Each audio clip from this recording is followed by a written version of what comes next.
listening to The Edge, everything bass fishing, coming to you worldwide from Megaware KeelGuard Studios. Welcome, BassEdge Nation, to Aaron. It's winter. This is a December 1 episode of BassEdge Radio. Man, I have been freezing down here in Del Rio, Texas. We had a little warm here and there, but dude, we had some cold a little earlier than expected. Yes, that thing stretched all the way from the north, and that giant dip I saw where it got all the way down there by you, Kurt. So there was no escaping. Fortunately, this past week it warmed up a little bit, but we'll take every day above freezing that we can get at this point because it's about to set in pretty hard. But as always, Kurt, Megaware, they're the deal. They've been with us from day one.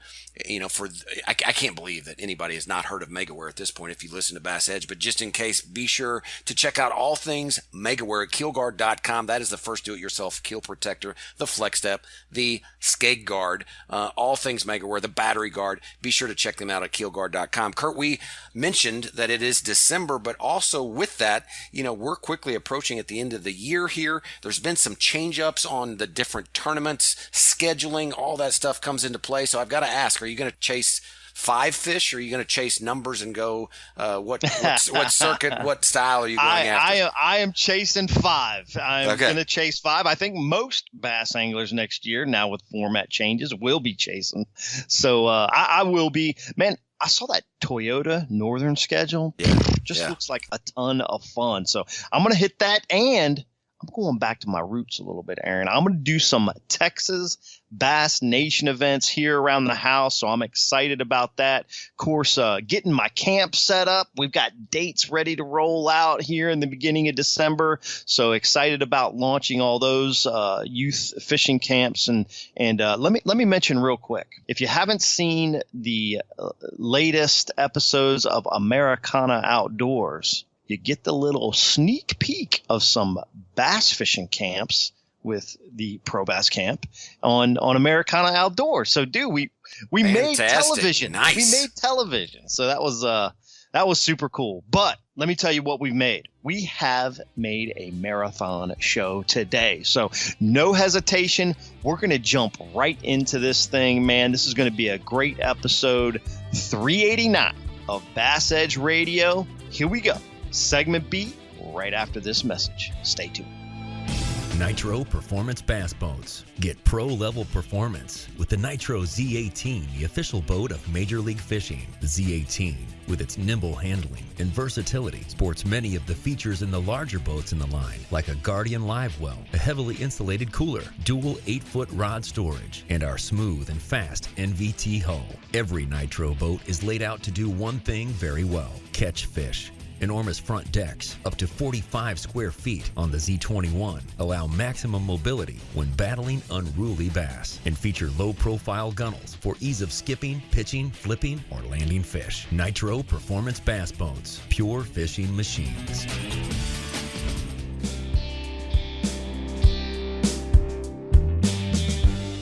Aaron, we got another awesome Seg B going here, and man, the MLF Toyota Championship on Lake Gunnersville, not too long ago, there was, typical fall fishing, right? But there was less than 10 20-pound bags in the 3 days of competition.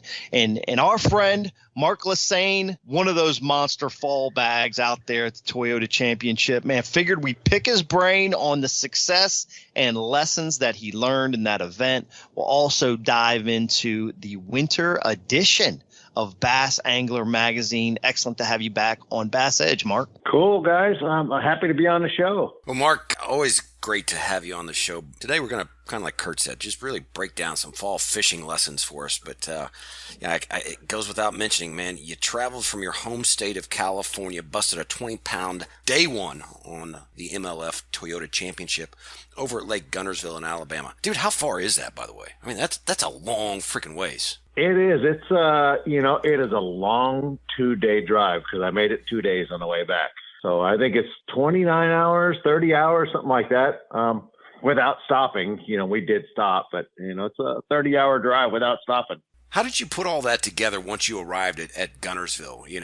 Obviously you had some great success, but little road worn, I'm sure, but you ended up getting it done. Yeah, great question. And I with the magazine, I interview a lot of pros, and that's like one question that I always like to ask. How did you figure it out? You went to this lake.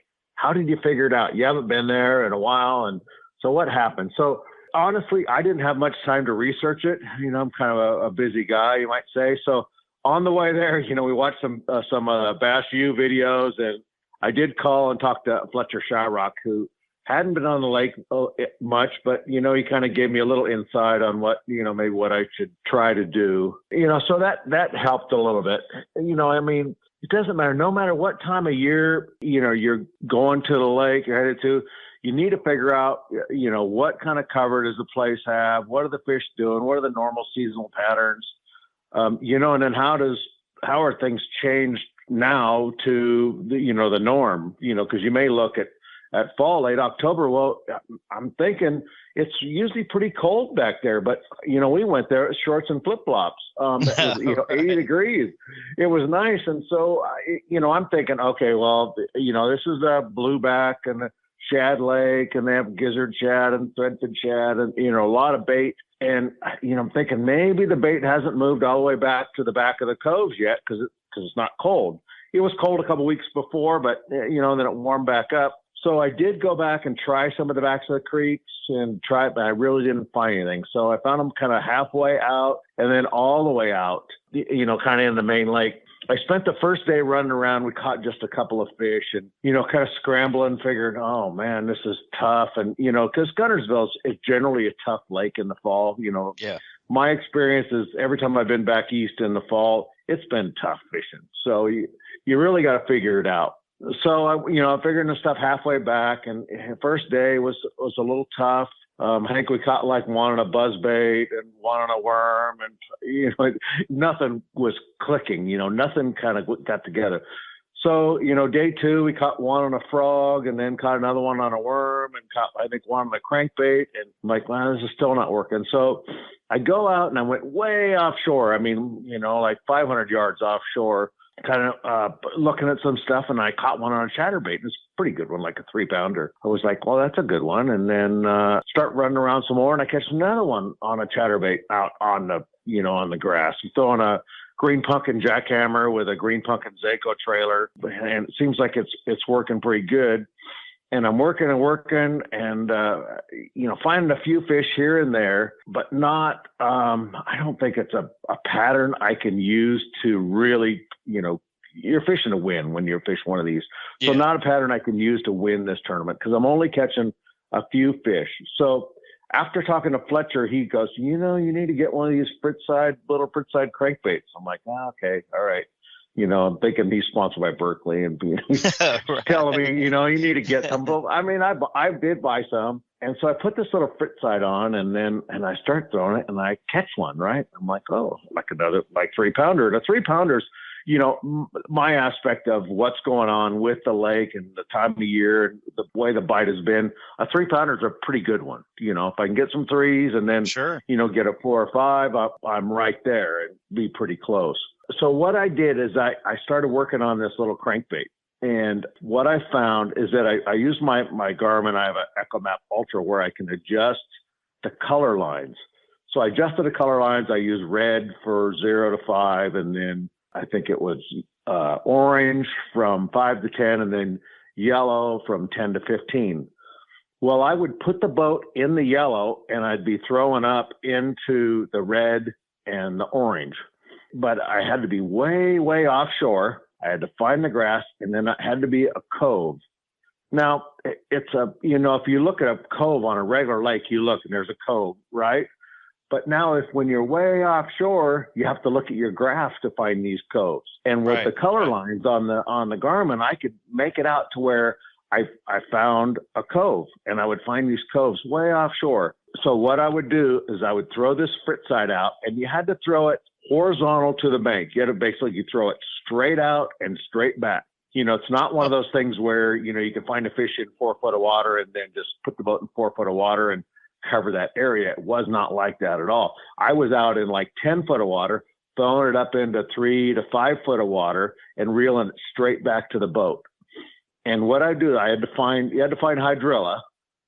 There, there's all that eel grass there, which, really, I don't think the fish get inside it, but they get inside the hydrilla. So you throw it out, you reel it down into the hydrilla, and then I would let the bait stop, right? It would be kind of stuck in the hydrilla. And then I would just kind of pop it out, just not rip it out like you do a round trap or LV, but right. just pop it out and let it sit there for a second, and then reel it real slow, and then give it a couple jerks. And that was the way I was triggering these fish to bite, and the bigger ones too. And to top it off, the fish were not all the way in the coves. They were in like the very front part and the end part. In the center, there really wasn't any fish. If they were usually small ones. But the big ones were on these two end spots. So I had, like 10 of these spots I would run around to, and I would throw that frit side out, crank it down, and then I would stop and pop it up and let it come up, and then the fish would grab it and I'd catch them. And, the first day I lost 3, the second day I didn't lose any, but the second day I only caught 3 fish total. So I have to say that, the first day, kind of a cool story. The first day my non-boater has 4 fish. He has 3 little ones and a 5-pounder. And, and I'm starting to feel bad for him because I'm catching them I'm just catching them, pretty good. I think I caught, 15, 20 fish that day. So he only has 4. So I give him my rod and reel. And I give my rod and reel. Here's what you need. Right. Here it is. Just here's the whole deal. You've seen me catch them on it. Here it is, and I have another one all rigged up already. So he throws it out. I'm going to say it 5 minutes after I give it to him, throws it out, hooks one. It's a 6-pounder. I was like, oh, dang it. Dang it. I could have used that fish because I could have called out a 3-pounder with it, Sure. And so it comes But you already had a big bag. Who would have known at that time, right? Right. Yeah, I had about 18 pounds at that point. Right. When he caught that one. So I net the fish, but I look underneath it and there's another one about that size underneath it. I was like, oh man, I can't throw on this fish while I'm trying to net this guy's fish. So he gets the fish, gets it in the boat. It's all tangled up. The hooks are in the net and everything else, So I throw it out again and I hook the other one. I get it. And it's a 5-pounder. And I get it up. I go, oh, don't worry about it. I'll get it. So he reached down and grabbed it. We couldn't get the net out. Other fish were all tangled in the net, but then we got that one that called me up to about 20 pounds. It was kind of a cool story. I was bummed that he got the 6-pounder. I didn't, but I wouldn't have seen that 5-pounder underneath it, and I did without him catching that one. So it sounds like, kind of main lake drains, coves, like you mentioned, but kind of little secondary points around these main lake coves and drains is kind of where some of these fish were sitting. And I guess that's like you mentioned, they had an extended warm weather summer, they had a little coolness, but overall still kind of extended warm trend. So bait fish weren't flush, kind of getting in the backs of the creeks and that kind of thing. So you figure out this pattern, you have a fantastic day one, you're sitting in the top 10. Of course, it's fall fishing and there seem to be a lot of inconsistencies with fall fishing in general, but specifically at this event. You end up finishing a respectable 34th place. But what lessons can you share with BassEdge Nation that you saw on day 2 that you mentioned you had a lighter bag that day? I think you had 3 for 7 and change. Hindsight 2020, how would you stay in the top 10 overall? And what do you think changed that didn't enable you to replicate? They turned the water off. They turned the water off, and then with my inexperience on the lake, I didn't really know what to do. And I caught them so good the first day that I'm thinking residual fish I can scrape out, 15 pounds or so on a bad day. I'm thinking. So, I fish and fish and fish. I caught a couple in the morning. My non-boater catches a 5-pounder, of course. That one would have put me in the cut, but it is what it is. And then I'm running around spot to spot and I'm catching fish, but I'm not catching keepers. they're like 14 inches. I'm like, man, where are these good ones? And, I think I'm catching just enough to keep me thinking one of them's going to be a good one. And they weren't. So hindsight, I saw that they turned the water off. I didn't know this at the, that day, but hindsight, I heard that. And I think like, in the California Delta, when you have a really slow tide, a lot of times you'll go to the biggest water out there, and that's where there's more water moving. So hindsight, I would have gone out out on those ledges where the grass is, and probably, thrown that bait out there, in the grass, on the edge of the grass, maybe punch some of the grass, out in the main part of the lake. I think that there was a better bite out there when they shut the water off. Gotcha. As soon as I saw you had a big bag day one, obviously knowing you're from the Delta, I know you love to punch. I was like, oh, he's punching grass. He got 20 pounds punching grass. Oh my God, Mark's crushing him. He's going to catch him again.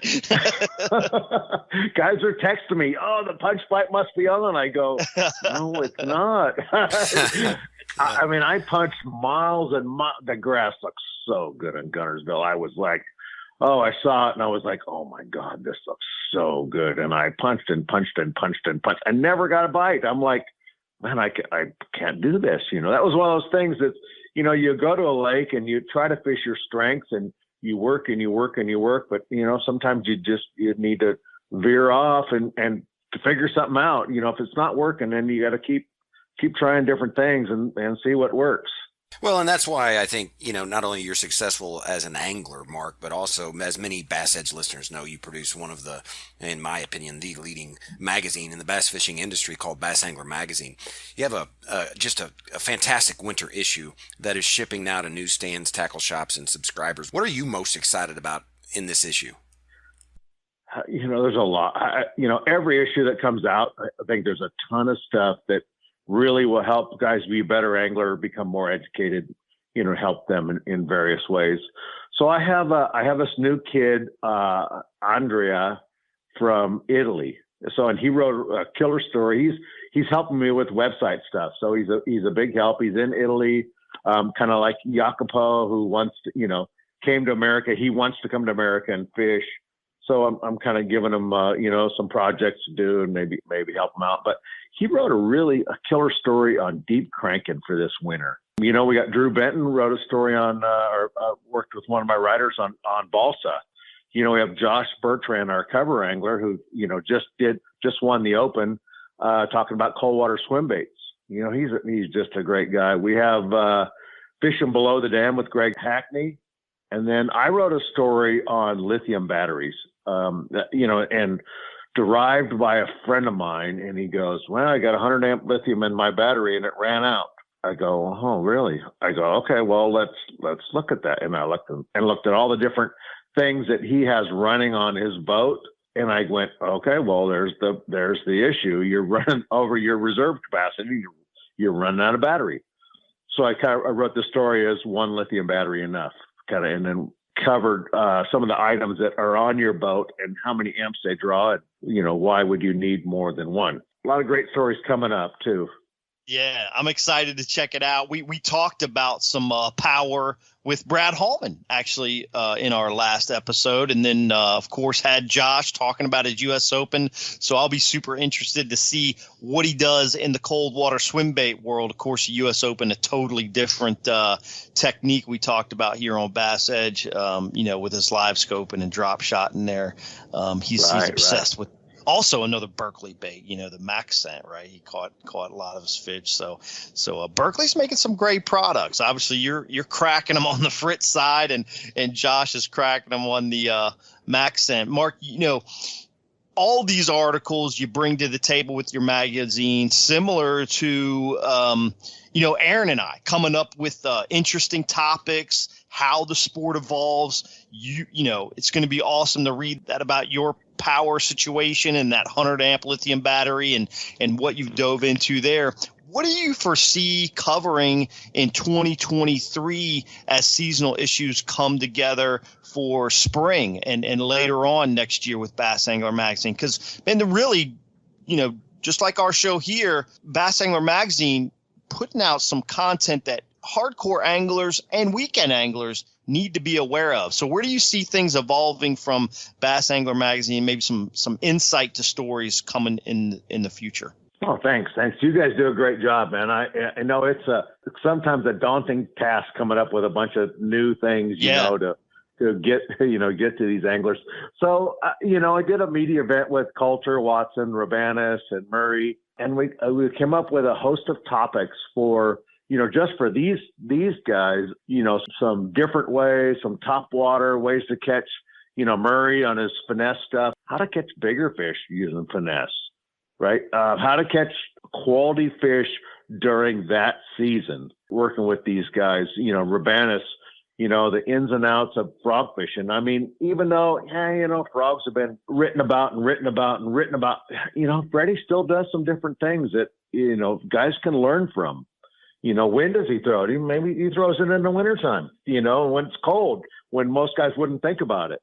Right. We have a bunch of stories about breaking down new bodies of water. So, I find that one most intriguing, so like you go to a lake that you've either been to or haven't been to in a while. How do you break it down? What are the starting points for breaking this down? And what if that's not working? What do you do from there? So we have a lot of stuff like that coming out. We'll probably continue on with how I won the tournament. We work with, like one angler every issue and how they won that tournament, how that worked out. Yeah. A lot of good stuff coming down the way. Well, Mark, obviously it's so fun our relationship down through the years, you not only as an angler, because quite honestly, you can catch them. See, me, not so much. I just like to talk about it. I'm just good at talking about it, but you can actually catch it. You can catch them. I see you.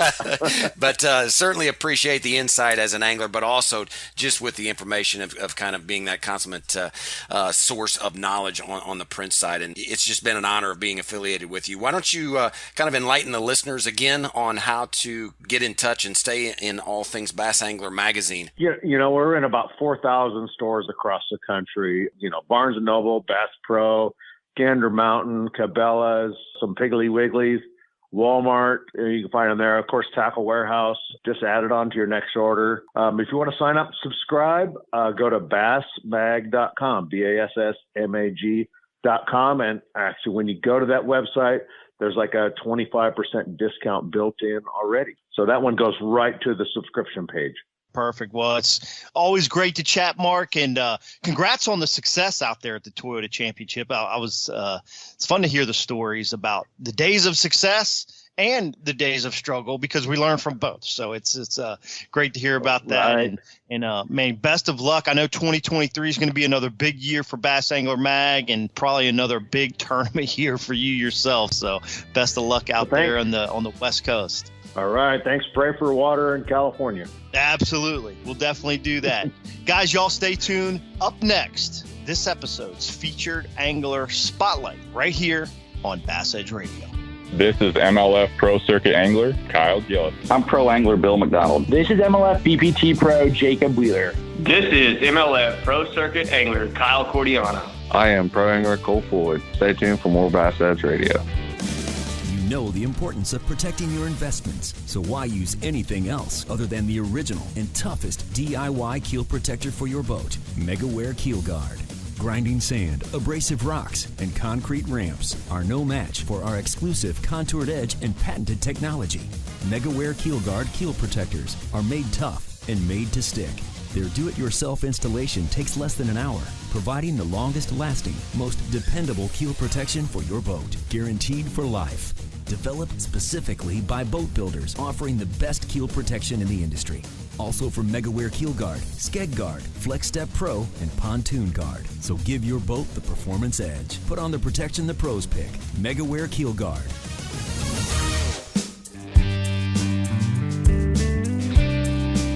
Aaron, it might be cold outside here the first part of December, but we probably have, at least I will consider, one of the hottest anglers in the country. Man, he won the MLF Tackle Warehouse Pro Circuit Title Championship back in August. He finished second at the U.S. Open in October.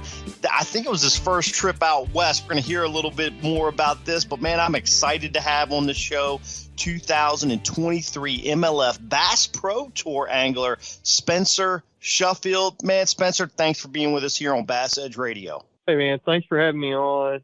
I love doing these things. Anytime I get the opportunity to talk fishing, I eat it up. So I'm looking forward to it.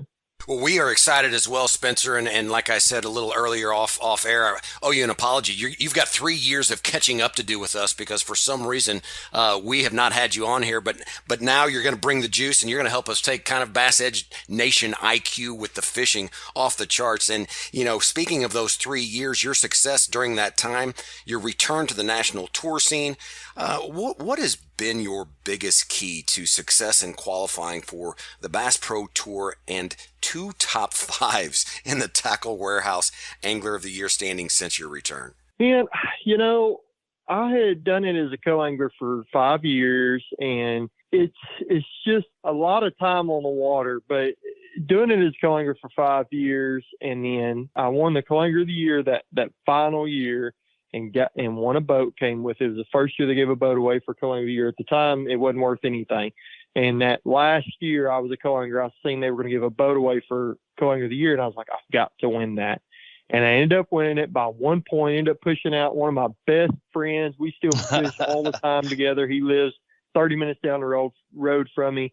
Pushed him out, edged him out. That last tournament pick was to win Angler of the Year by 1 point. Got the boat, was able to go pro there. And I had a good, I fished 4 years out of the front that first time, and had a good 4 years. I really did. I mean, I had some good tournaments and finished. I remember almost won one at Table Rock.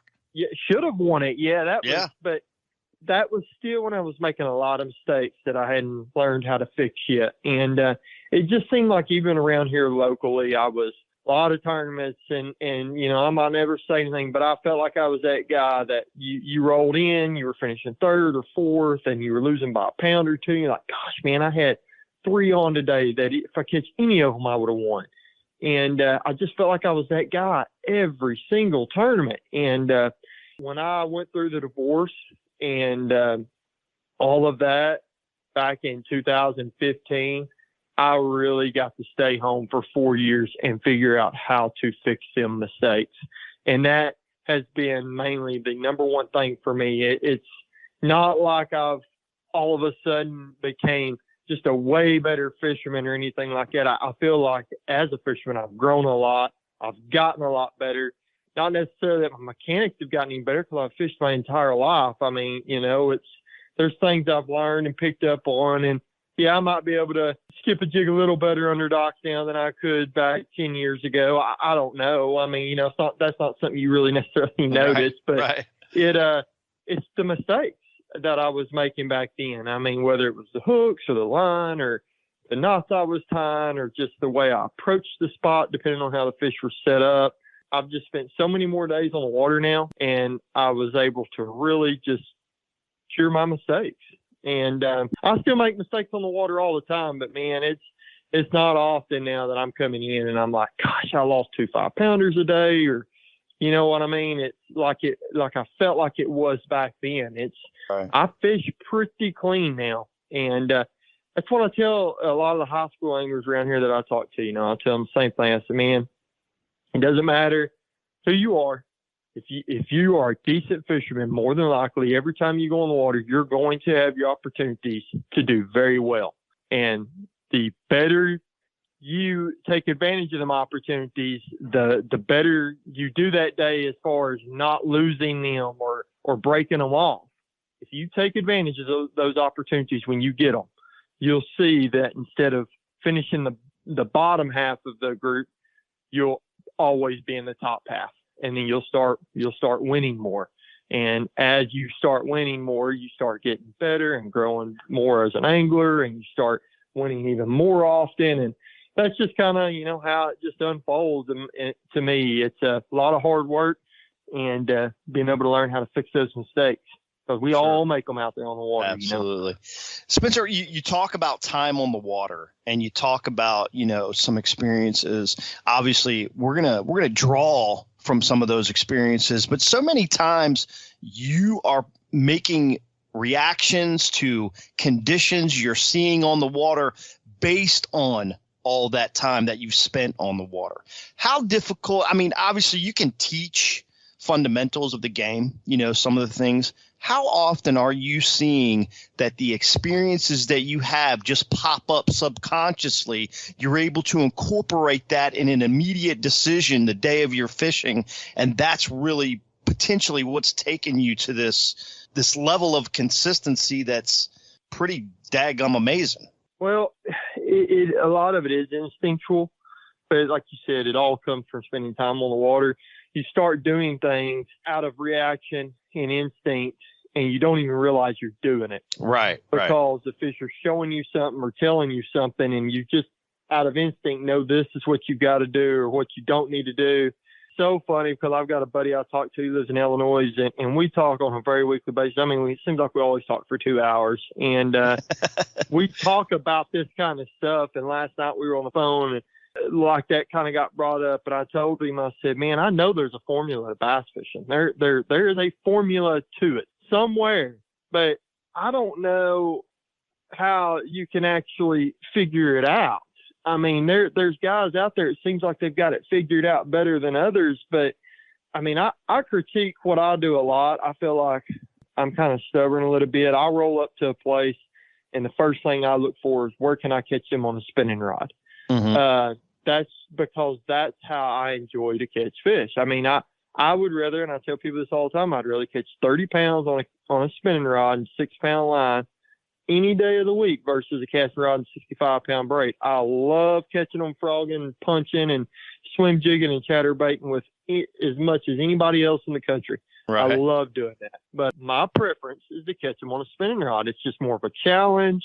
It's just way more fun to me. So anytime I roll up to a place, that's what I'm looking for. Where can I catch them on a drop shot or a Ned rig or a little swim bait? And sometimes we roll up to a place and there's just no way you're going to be able to do that. There's like, Okeechobee, for instance, every now and then you might be able to catch them down there doing something like that. More likely it's going to be a shallow power fishing deal. So I feel like that's kind of a fallback on my game sometime that kind of hurts me. I try to catch them doing whatever I feel like I need to do. I don't feel like there's really any weaknesses in my game because of the fact I fish 300 days a year. I go to Texas all the time because I'm only an hour and a half from the border. I mean, there's a lot of good lakes between me and Fort that I can be to in 2 hours, and they're full of grass, full of docks. I mean, I've got all that here in Arkansas too. It's just Texas is a little better.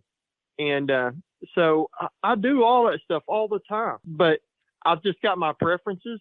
There's got to be a formula to it, man. And the way I feel, what works for me is just roll up on a place, do what you're most comfortable with, figure out how to catch them doing what you know to do the best. I mean, I feel like that's what I do mostly is just I try and find the fish in the lake that will stop doing what I want to do, because to me, man, every time you roll up to a place, it's like everybody's got a chatterbait, a frog, and something to flip with, or a swim bait, and it's like the fish, by the time the tournament starts, they're so conditioned to it that it's a struggle to catch a limit on a casting rod most of the time. Right. I mean, not always, but most of the time, I mean, it just seems like you've got to go around, and plus finesse goes hand in hand with the scope.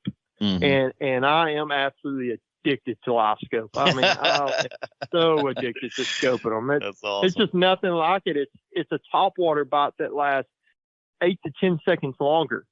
It's amazing, so I've never heard it described like that. That is a genius. Yes. That's t-shirt material right there. Yeah.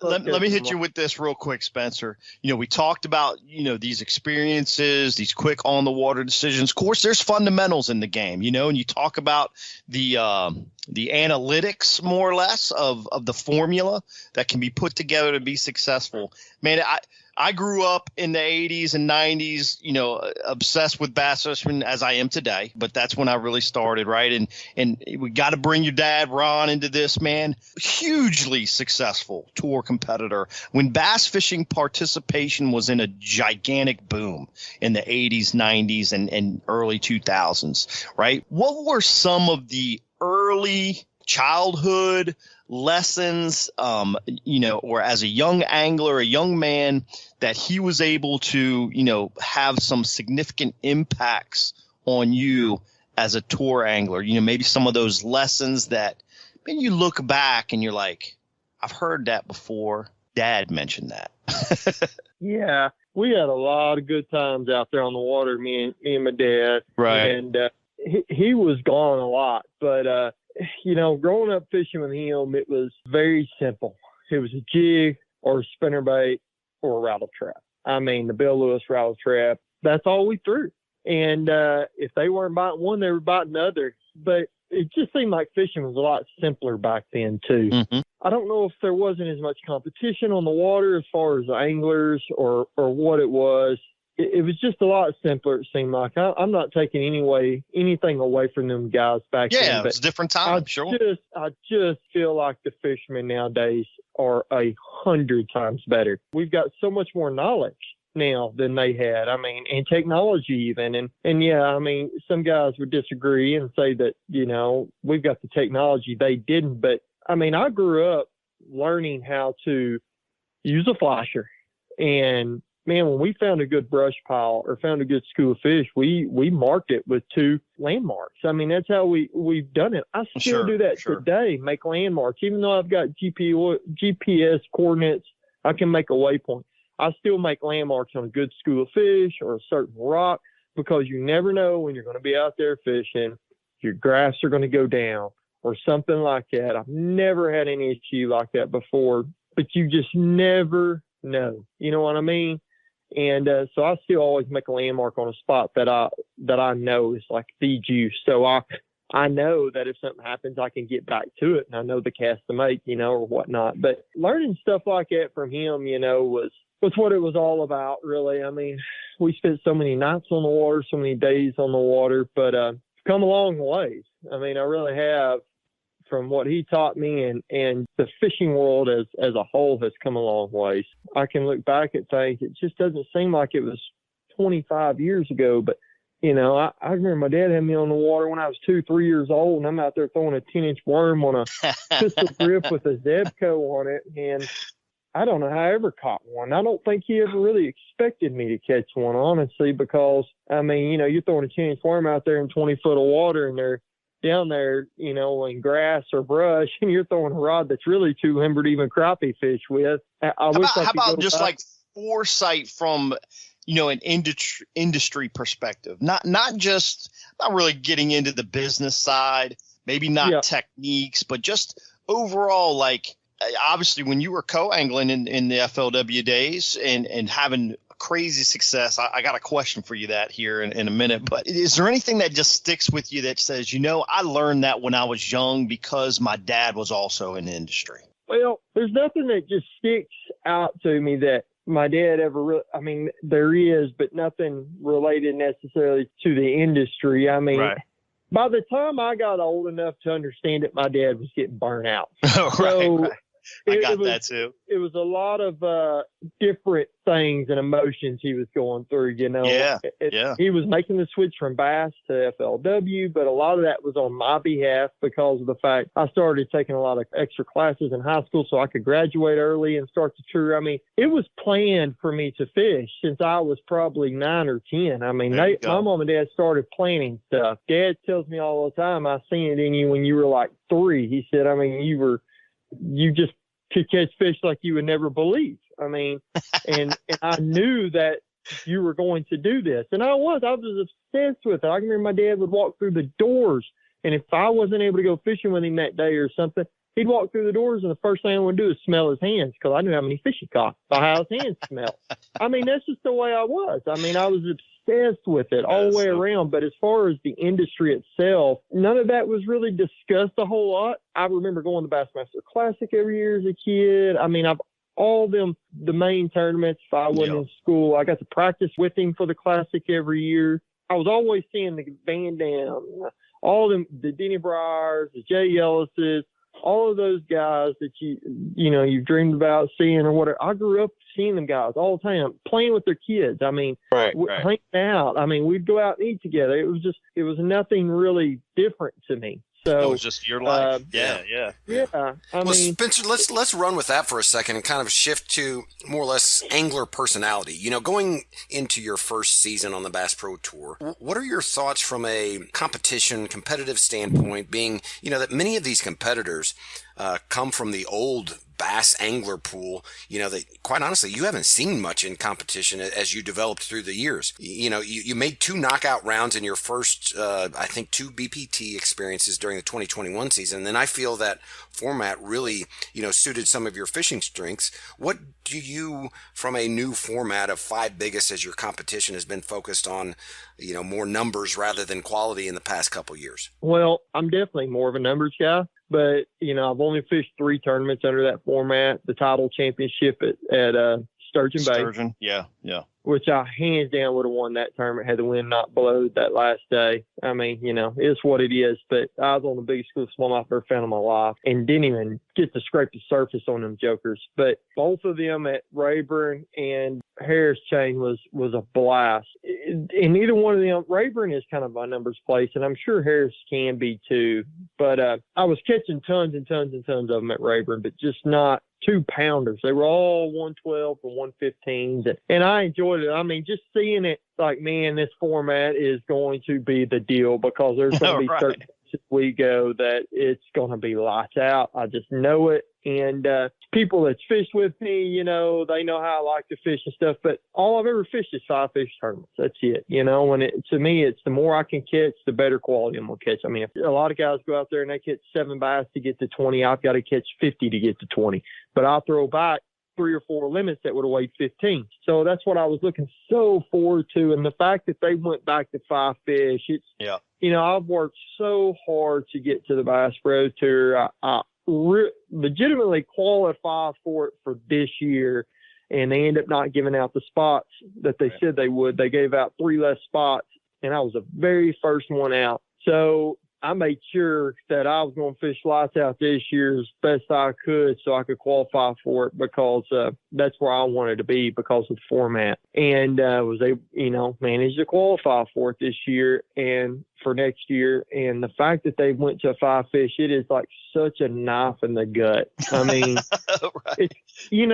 it's not that I'm not still pumped to be fishing the Bass Pro Tour. I mean, I don't think, besides Kissimmee, which I love Kissimmee, I've been there 3 times and I've done well as a co-angler and should have done good there the first time I fished it as a pro, but that was back when I was making a lot of mistakes, lost some really big fish. But it was one of them things that if I could have made the schedule this year, that's the exact schedule I would have made. Nice. Pretty much. I might have swapped 1 or 2 of them around, but it's so I'm really looking forward to fishing out there this year. I mean, there's a lot of little things I like about it where you don't have to be back to check in at a certain time. I mean, you got a lines in, lines out type of deal. That's going to be a lot less stressful, knowing that, hey, I can make a little bit longer of a run because I don't have to be back at a certain time. Right. So I like that about it. We're just going to go with it. Like I said, all I've ever fished is 5 fish, but it's definitely a gut punch, them taking that away. And I know the team series and the cup events are still going to be all you can catch, but it's definitely a bummer that it's going back to 5 fish. And that's what made them different. I just don't understand the change. I mean, but, it is what it is. Yep. You kind of roll with the punches there. You're still wildly successful, obviously, in the 5 fish format. Looking at your pro bass pro circuit standings the last couple of years. So I think you're going to do just great, but I think you would have really rolled some heads real fast in the all you can catch and weigh format, which, like you say, you'll still see that in this team tournament and the cup events. It'll be a good mix of both for you. So it'll be fun to watch, man. Quick throwback question. You mentioned it a little earlier, your success there on the co-angler side. It's been several years, 12 years, right? So now you're kind of full circle, hindsight 2020, making that noise back in 2007 through 2011. Not only did you just win that final year you fished as a co-angler, you had I think you finished second twice. Had a couple, I think another top 10, and never did poorly. I mean, it was consistent success. Hard to do as a co-angler, right? I mean, you're at the mercy of what's going, the decisions of the person in the front of the boat. You're fishing what's in front of you. What was your secret to success in the back of the boat in that era? Also interested to understand what has translated from that success to now today's Spencer Shuffield success. Well, I got to fish with a lot of guys from out west when I was a co-angler. I got to fish with Gabe Bolivar, got to fish with Justin Kerr, got to fish with multiple guys from out there. And I already had a passion for fishing light line and spinning rods, but I got to share that with them. I not necessarily in verbally, but you could just share it, because when I fished with them, that's how they fished. It seemed like most of them, or they definitely were well versed in it and ready to do that if they needed to. And some of them really took advantage of fishing light line and spinning rod. And I could just share that passion that those guys had too for it. And I learned a lot from those guys as well.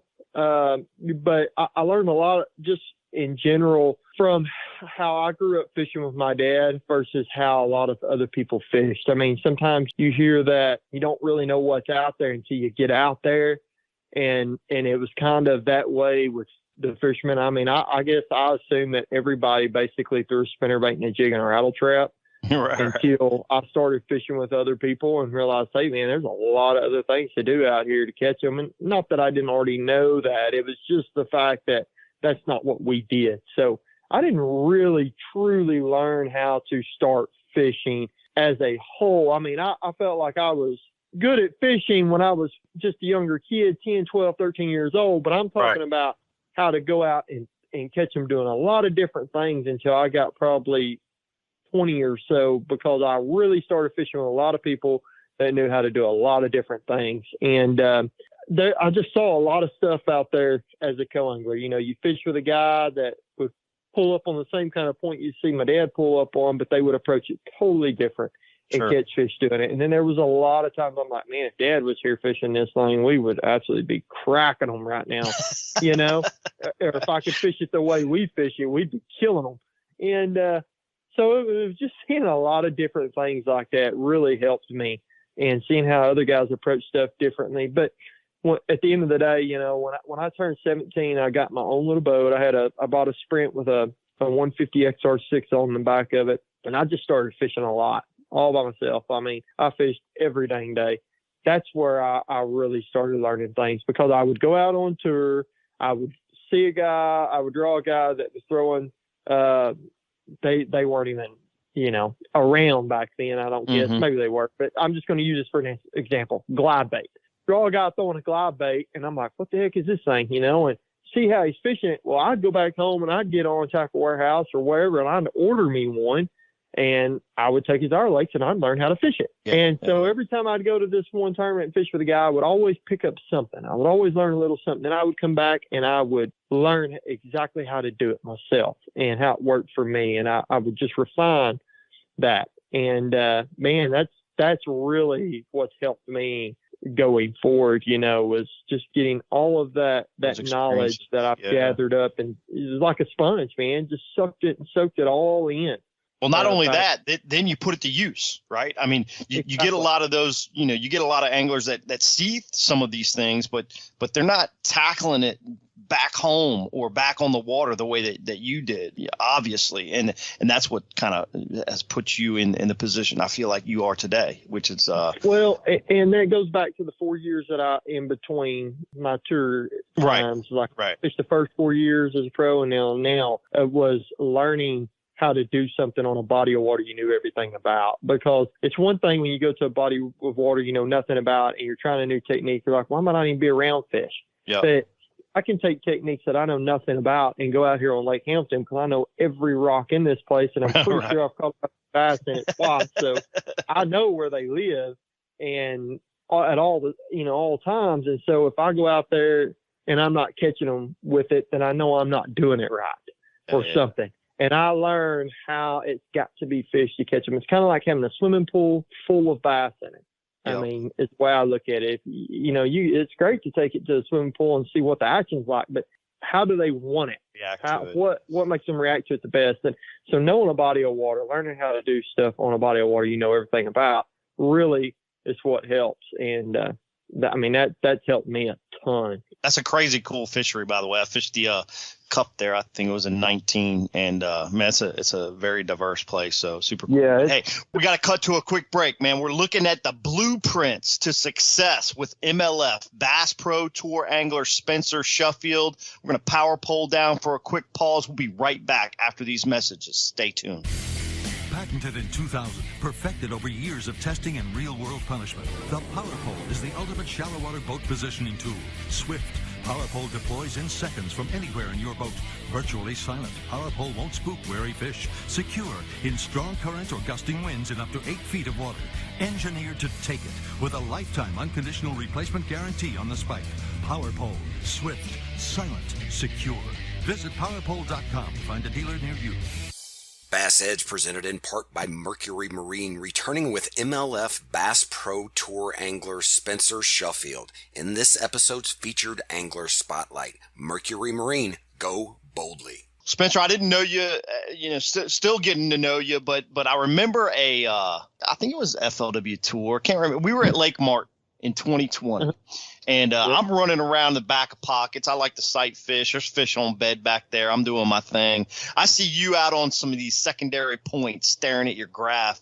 This was the first year that really live scope, live sonar was really starting to take a hold from a national tournament perspective. Some guys like yourself were learning this technique and this transition prior to that, and really had it somewhat dialed in at that point before most anglers did. So I want to talk a little bit about this. It comes up in almost every podcast now because it's such a dominant way to fish. Obviously, you love to use it, but live sonar, when you see anglers trying to use live sonar, can you help them understand a couple of fundamentals that you see most people doing wrong that they should alter to become better at utilizing that technology? Just a couple, 2 or 3 tips that you see anglers, not doing that they need to get on a little bit better to be successful using live sonar.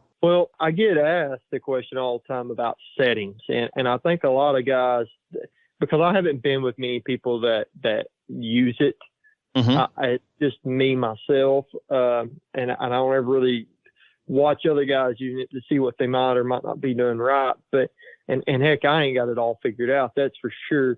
But I think a lot of guys are overthinking it. They think, because I get these messages all the time on Instagram or Facebook, hey, what's your settings on live scope? And I tell them it's not a particular setting. I mean, you've got to, it goes back to time on the water again. I mean, my settings are changing constantly. I mean, I'll tell everybody on here, I mean, my settings on as far as gain is always somewhere between 65 and 75. It's never higher than 75 and it's never lower than 65. But that's on the new 34 plus transducer. On the 32, it was always between 58 and 65 because it picks up a lot more clutter in the water, that older transducer. So you had to run your gain a lot lower. But that new transducer, it's clear. Everything's more detailed and you can run your gain a little higher. I keep my TVG and my noise rejection on low, and that's what I tell everybody. I mean, I keep it on low. I never change that. The only thing I'm ever changing is the gain and depth range and forward range, depending on what the fish are doing, how I'm catching them. My forward range in one pocket might be on 120 feet, and the next pocket I go in, it's on 80. My depth range might be set as deep as 60, 70 foot. I was up at Table Rock this past weekend, just wrecked them on a drop shot. I ran my depth setting as deep as I've ever ran it in my life. I had it set on 80 and catching fish. I've never ran it that deep before, never had to. But most of the time, I mean, I'm going to have it set 10 foot deeper than the bottom. And a lot of times I'm catching them, scoping them up there in 4 to 8 foot of water. So I keep my depth on 15. And you also have to zoom in a little bit when you're that shallow because otherwise you get a lot of distortion, a lot of interference. It's just learning stuff like that helps you catch an extra fish or two here and there. So I think a lot of guys are looking into it a little too much. They're overthinking it. It's pretty simple. The most important thing is just to learn what you're throwing at. And, after throwing at millions and millions and millions and millions of fish, I've learned pretty much what I'm throwing at is a bass or not versus a drum or a carp. Now, I can't always sit there and tell you immediately that's a drum or that's a carp or that's a 4-pound largemouth. But most of the time I can. Sometimes they're set up the same. I mean, a lot of times up north, I'm catching 4-pound smallmouth that's mixed in with 3 or 4 big drum. Right. Or sometimes it's 3 or 4 big smallmouth that look like drum because they're so big. It's just the way they're timed compared to the transducer. I mean, I threw at multiple smallmouth this year up at Champlain and St. Lawrence, Lake Ontario, that I thought that's a big drum and I throw out there. But I could just tell that the fish was kind of set up like a bass, even though it looked like a drum. It was kind of set up like a bass, and I'd throw out there, and the sucker would just shark right over to my stuff and eat it, and it'd be a 6-pound brownie. I mean, it's just, but knowing how that fish was set up, seeing it so many times, saying, man, that looks like a drum, but it's set up like a bass. So I tell people, go to your lake. I don't know. I mean, it's got to be conductive to scoping, though. I mean, you can't just take it to like the Arkansas River where there's tons of current and the water's muddy, and that's not a place where you learn how to use live scope. Go somewhere where it's clear, the fish get offshore, you can catch them drop shotting or spooning or cranking or something, swim bait, A-rig, whatever, and just throw at every single fish you see on your screen. That's what I tell you. Just throw it at everything you see. Just throw at it and see what happens. And you'll start to learn that, oh, there one comes. That fish is coming at it. You'll start to see, this is what the predator fish looks like. This is what the non-predator fish look like. And then once you learn what the predator fish look like, you'll start learning what the actual bass, you'll start being able to pick the bass out of the predator fish. Like, okay, this is white bass. This here's a pike, or there's a striper, or, and there's bass. That's bass. Right there's bass. You know what I mean? I feel like the one thing that I struggle with personally the most, and maybe some of our listeners have the same deal, is constantly fanning, side to side, looking through the water column with the live sonar, right? I mean, and then speed. Speed is just as important. You've got to be able to cover water when you're fanning, looking side to side and looking for those fish on the live sonar. What are some tips that you could, shoot out? Is it you just got to keep moving that transducer? You've got to stay on 6, 7, 8, on your speed setting of your trolling motor. What is it that you feel like from that aspect you could maybe help some anglers use it more effectively? Well, when I'm fanning back, I'm always fanning back left and right. It just depends. Are the fish suspended or are they holding on cover? If they're down tight to the bottom holding on rocks or they're holding on brush, it's a slower process because you can very easily miss them. And, if it's spotted bass or smallmouth, they're usually up off the bottom a little bit. So they stick out like a sore thumb. Largemouth, it seems like they tend to always be right down on the bottom most of the time. So it's one of them deals like, when I'm scanning left and right and I've got the speed, I've already got it dialed in usually, or I'm really searching. I roll up to a body of water. I'll tell people to fit like this time of year, they're always going to be out on a point with deep water on it, which is typically any time of the year. It seems like they're always on points that's got deep water close, or they're going to be in the middle of these cuts. Anything's got like a live ditch running into it. They're going to be out in the middles of that stuff. And it's just getting out there and finding out where they're at. You're going to see them because they're usually schooled up, but I'm constantly looking for that flash real quick up on the screen. When I'm scanning left or right, your eyes just become accustomed to knowing when it sees something, it, I guess, transfers a signal to your brain. Hey, and I know instantly there's one. And I'll slowly scan back to where I saw that spot and find out what it was. A lot of times it's not a fish. It's trash out there in the water maybe, or when you're standing out in deep trees, a lot of times it'll be a jelly ball that's in them trees, that parasite thing. It's in that stuff that looks like fish, or just the end of a stick is a little thicker than the rest of it coming off the tree, so it looks like a fish. I can tell you what to look for, on that kind of stuff, but it's so hard to actually tell you what to look for. It's more of an experience. It's like saying, okay, I'm catching them and it's sunny. Oh, it turned cloudy.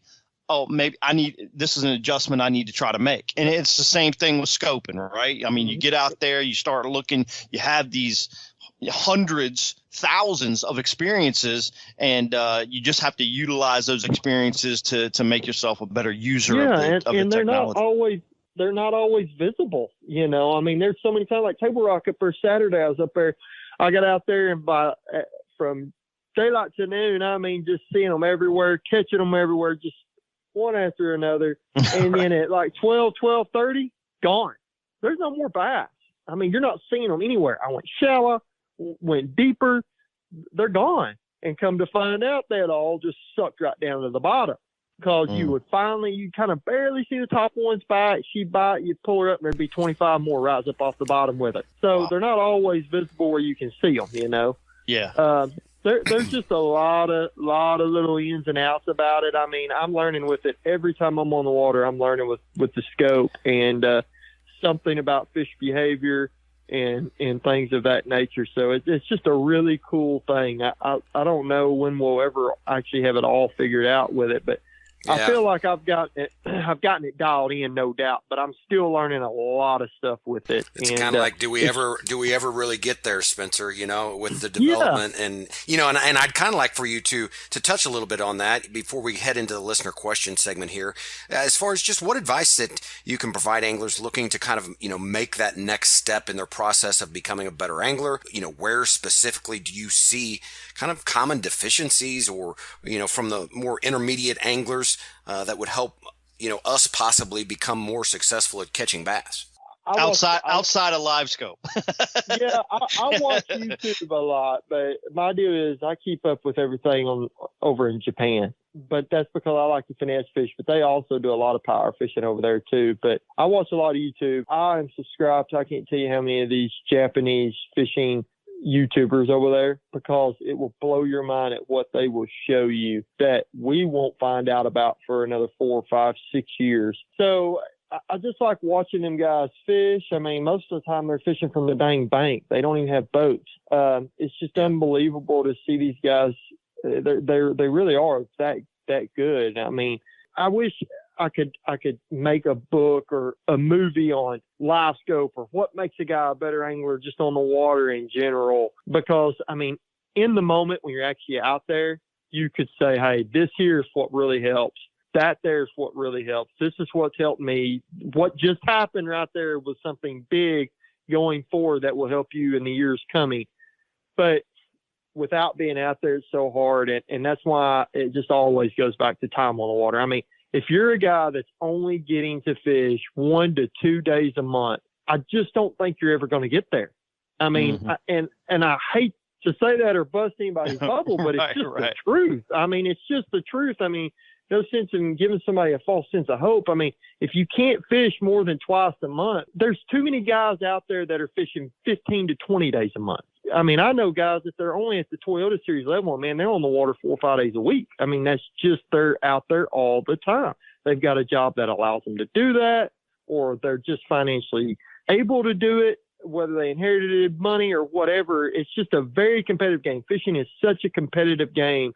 But if you're a guy that can only fish a couple days a month, just take advantage of the technology as far as what gets put out on live during tournaments, like Bass Pro Tour. Watch that stuff when you have free time. Read the magazines. I mean, all the articles are dead on. I mean, everything that it's saying is happening. These podcasts, everything that these guys are saying is actual real stuff. I mean, it's legit experiences that you can use to really help you out on the water. But all in all, I mean, it's time on the water. I mean, I can tell you right now, hey, take a 6-inch swim bait, put it on a 1/2 ounce lead head, throw it on main lake points, and you can catch 100 a day, no problem.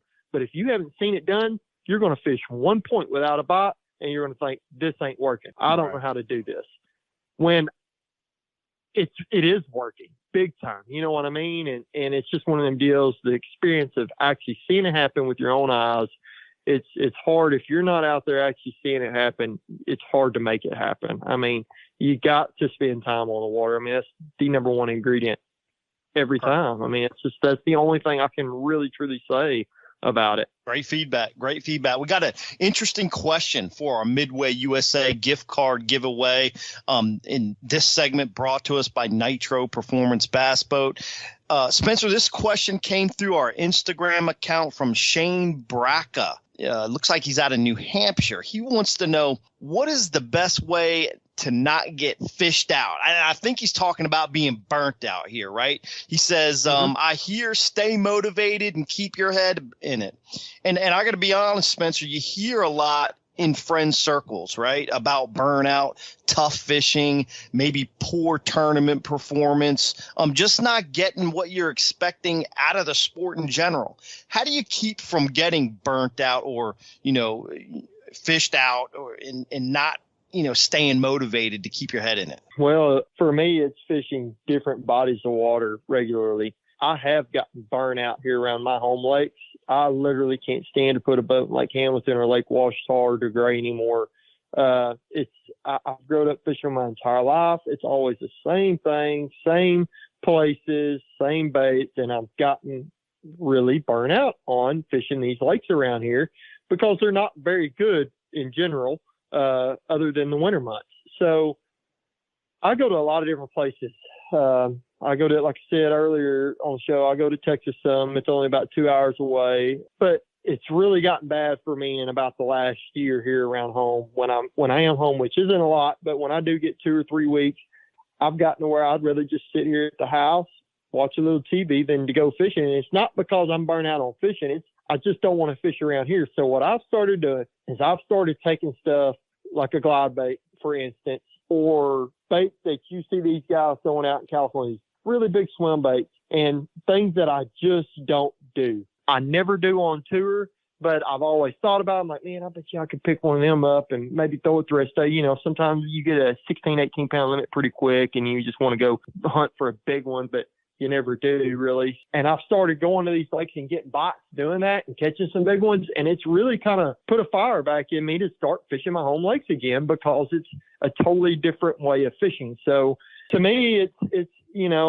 staying motivated can be hard to do, especially if you're having to fish the same place all the time. So maybe just learn how to fish it a different way, try different things, and it almost make it like a new body of water again. I mean, it kind of has for me. That's what I've started doing because I've just got tired of going around here, and every time I go out here, I'm throwing a drop shot or a jig or a crankbait or something. I mean, I enjoy doing that when I go to other places, but it's new scenery, it's new bodies of water, new experiences. I don't know it very well, so I'm constantly on the hunt looking for the next group of fish or the next great spot, and you never know where you're going to find it. So it's an adventure. Around here, I already know where all the fish are. That's awesome.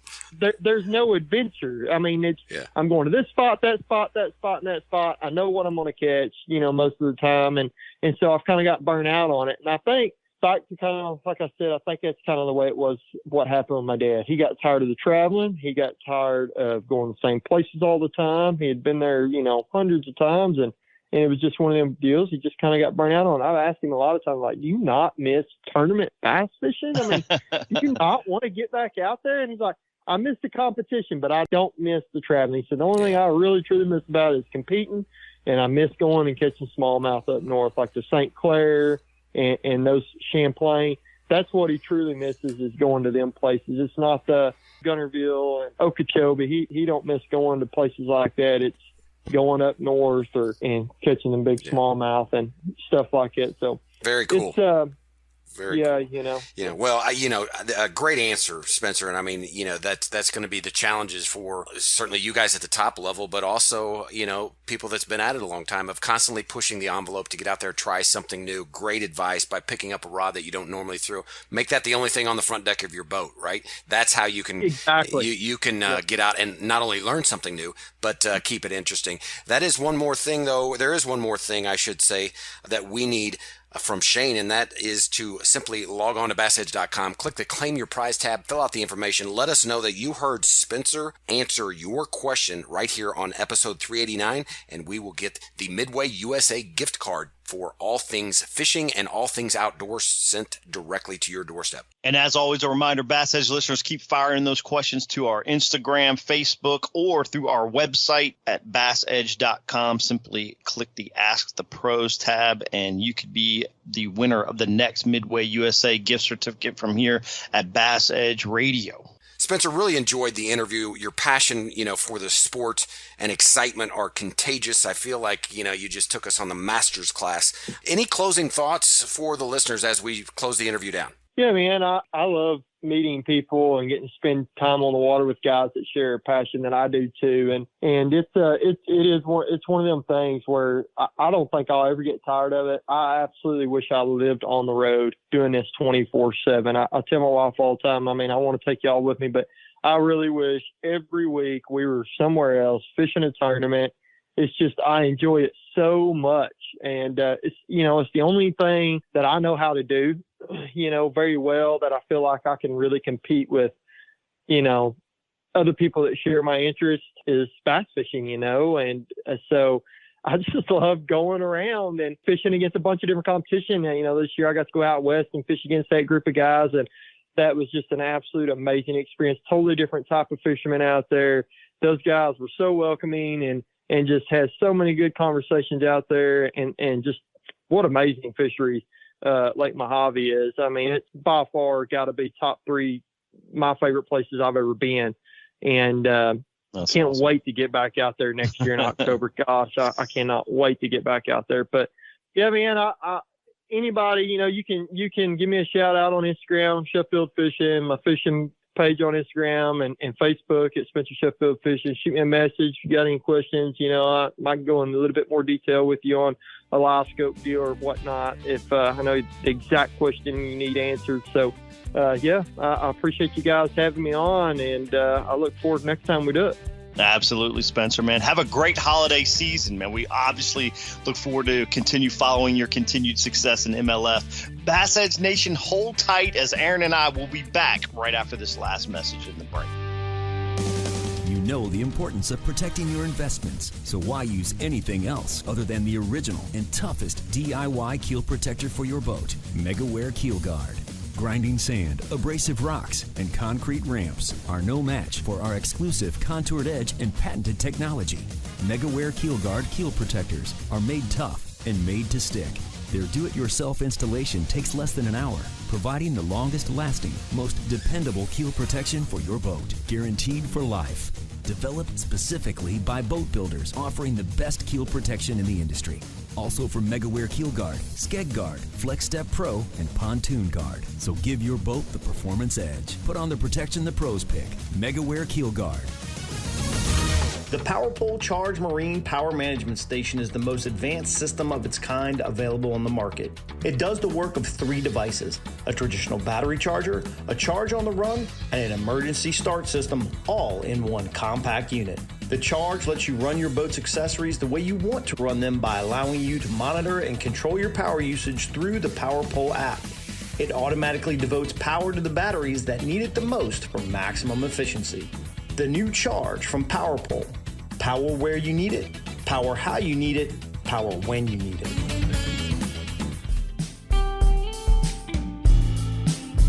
Well, Kurt, you said marathon episode, and that by chance might be the longest episode that we've ever done, but it also included a tremendous amount of information. Just a couple things, a couple highlights from Spencer. One that really stood out was his subscription to multiple Japanese YouTube channels. Yeah, man, that was great to hear. That's how you get ahead. You think out of the box, right? That's how you get ahead in the sport. Think out of the box, learning some techniques that you can put in place that the fish aren't seeing on a daily basis. So it's obviously really cool that Spencer shared that with us, and so many other great little nuggets of tidbit information. Go back, re-listen to this entire episode with Mark Lassagne. Give us some great tidbits on fall fishing in the segment B. Spencer, just nugget after nugget through that awesome interview. And Aaron, it's getting time for Christmas got to start thinking about Christmas on this, first half of December episode. I got to toss a stocking stuffer. Mark told you how to get it. Bass Angler Magazine, a great option. Go to BassEdge.com. We got some great hats and apparel. So that'd be a great stocking stuffer. But as always, Megaware has so many awesome boat accessory products. Also great Christmas gifts. So Aaron, I got to go shopping, dude. I got to get some things done. Yes, sir. Yes, sir. And with that, we are going to let everybody have their day back, and certainly appreciate all BassEdge listeners tuning us in each and every episode. Please join us again for December 15th, episode 390, the last episode of 2022, as we move on to bigger and hopefully better things for 2023. For Kurt Dove and the rest of the BassEdge crew, I am Aaron Martin. So long, everybody. Is presented by Megaware KeelGuard. For more information on BassEdge or to shop at the BassEdge online store, visit BassEdge.com. And be sure to join Kurt Dove and Aaron Martin right here on another episode of The Edge, brought to you in part by Nitro Boats, Midway USA, Mercury